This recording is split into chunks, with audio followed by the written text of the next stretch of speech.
Donc, dans cette vidéo, on est rendu à l'OP20 de la pièce joint 1. Donc ici, c'est en lien avec le montage entre pointes. Remarquez bien la localisation à l'embout de la pièce, où est-ce qu'on voit que le trou de centre a été fait avec le forage centré.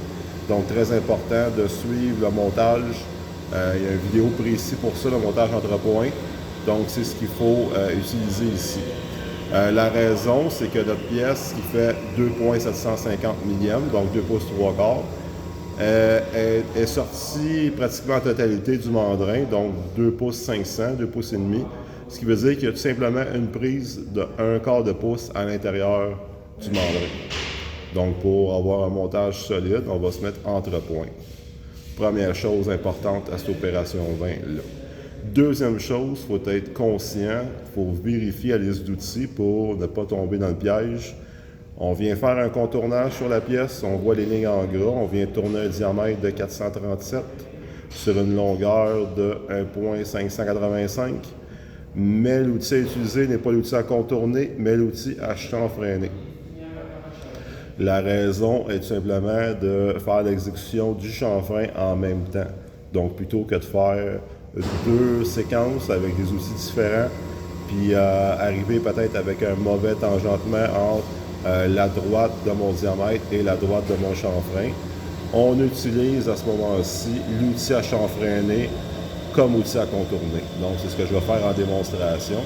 Et je vais vous expliquer au tableau un peu la problématique qu'on pourrait rencontrer si on le fait avec deux outils distincts plutôt que de le faire avec seulement qu'un.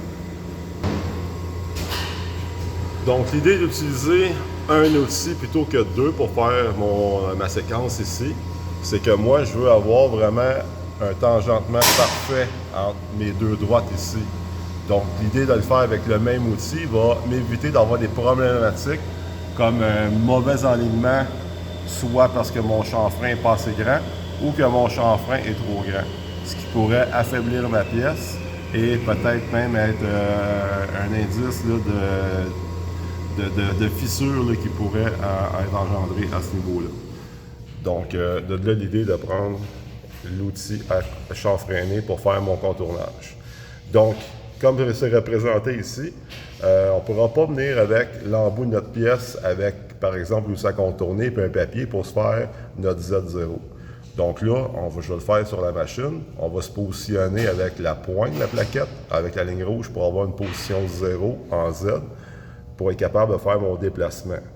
Donc, de pointe à pointe, avec ma longueur demandée dans la gamme, résultante, avec mon outil, le chanfrein va être créé avec un 45 degrés, avec ma plaquette à chanfreiner, qui va me permettre d'obtenir cet angle-là de 45 degrés. Donc, il n'y a pas de solution miracle pour être capable de positionner la pointe. Il y a quand même, visuellement, on a quand même une tolérance de probablement plus ou moins 15, c'est quand même permissive pour y aller à l'œil. Il faudrait quand même éviter de ne pas venir en collision avec la plaquette sur le matériel pour venir se positionner. Donc, assez proche, visuellement, on peut y arriver. Ou sinon, on peut prendre notre règle, appuyer sur l'embout de la pièce qui a été dressée et venir. Il y a une petite ligne là, qui représente un peu la pointe, l'intersection des deux angles de dépouille de chaque côté de l'angle de ma plaquette. Donc, je pourrais à ce niveau-là, ici, venir me positionner parfaitement et me mettre à l'indicateur, pas l'indicateur, mais à l'affichage digital, venir mettre mon axe Z à 0. Après ça, bien, tout ce qui reste, c'est un contournage, la même procédure. On peut commencer par un diamètre minimal, juste pour avoir un diamètre usiné, une surface usinée, pour être capable après ça de mesurer et déterminer la dimension à enlever pour obtenir le diamètre demandé et respecter aussi notre déplacement en Z pour obtenir la longueur de la pièce demandée aussi, en respectant nos tolérances. Là, la problématique, ça serait à réfléchir. On fait du contournage avec un outil à chanfreiner. Est-ce qu'on utilise le VC normal ou est-ce qu'on fait un VC sur 2? Donc, ça serait à discuter. Je vais laisser place à votre enseignant en laboratoire de se positionner là-dessus. Il faut penser qu'à un certain moment, on va contourner. À un certain moment aussi, on va venir chanfreiner. Donc, vous laisserez place au laboratoire pour trancher là-dessus. Il y a une combinaison qui est possible aussi. Moi, ce que je vais faire, c'est que je vais, en démonstration, faire mon contournage.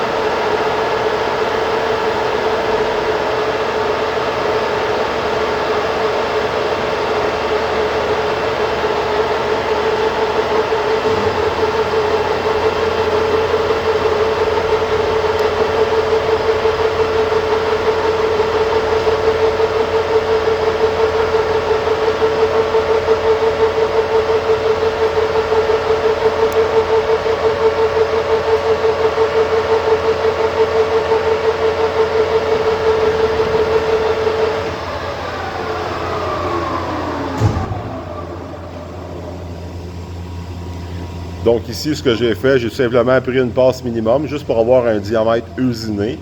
À partir de ce diamètre que je viens de faire usiner, j'ai remis mon indicateur, mon affichage numérique à 0 en X. Je vais prendre une mesure, puis je vais être capable de déterminer ce qui me reste à enlever comme matière pour obtenir mon diamètre demandé. Donc ici, là, après ma première passe, pour avoir un diamètre usiné, pour mesurer, pour avoir une référence, j'ai utilisé le micromètre parce que dans la gamme, c'est ce qu'on me demande d'utiliser comme instrument de mesure pour ce diamètre de la séquence 2. J'ai déterminé qu'il me restait 122 millièmes à enlever. Donc là, le contournage qu'on a fait sur l'appui, je pourrais prendre 2 passes de 50 millièmes en ébauche, ce qui me resterait 22 millièmes pour faire une finition. Donc, c'est ce que je vais faire. Je vais faire 2 passes de 50 millièmes pour faire une ébauche. Avant de faire ma finition, je vais tout simplement remesurer pour m'assurer d'être au bon endroit, de ne pas avoir fait d'erreur de mesure entre-temps, juste pour confirmer qu'il me reste bel et bien 22 millièmes à enlever.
Petite correction, petite mise à jour, c'est qu'en fait, j'ai calculé 625, mais le diamètre que je devais donner, c'est 437. Donc, c'était plutôt que 122 millièmes que j'avais enlevé, c'était 310 millièmes que j'avais enlevé.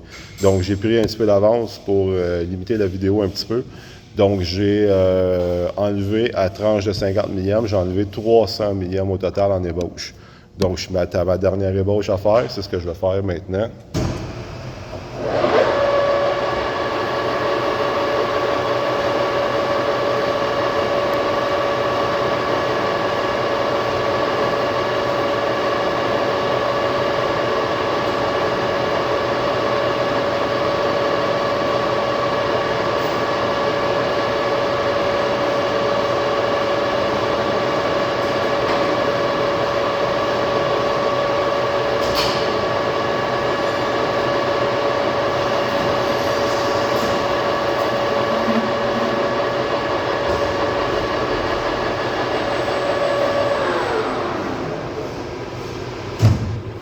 Donc, au point où on était tantôt, donc je viens de faire ma dernière ébauche.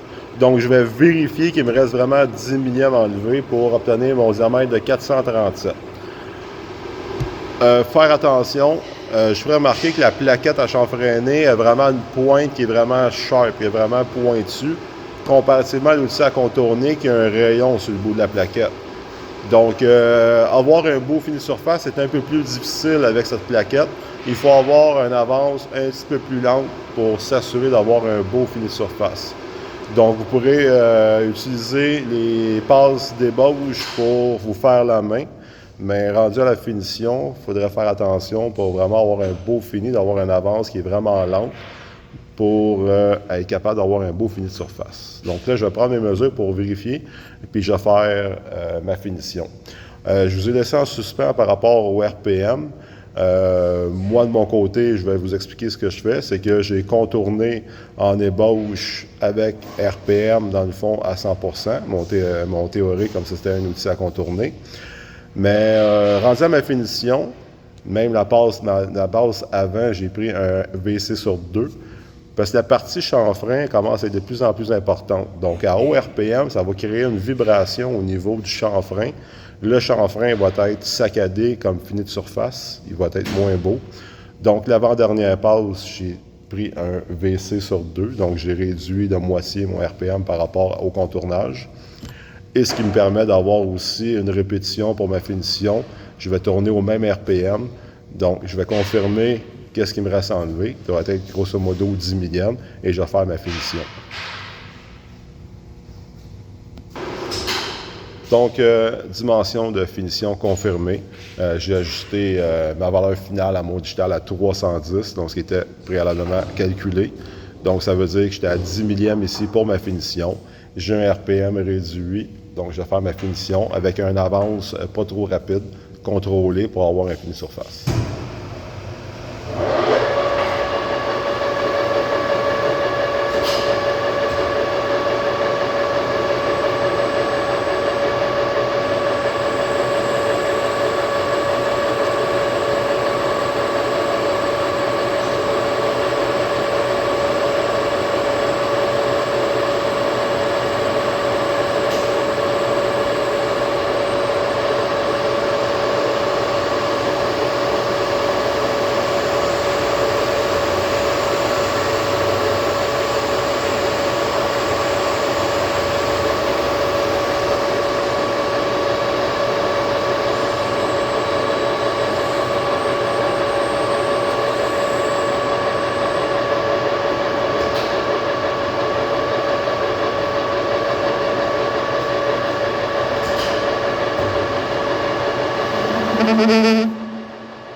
Donc, l'opération se trouve être terminée avec le diamètre et la longueur, donc les deux séquences contrôlées avec le respect des tolérances.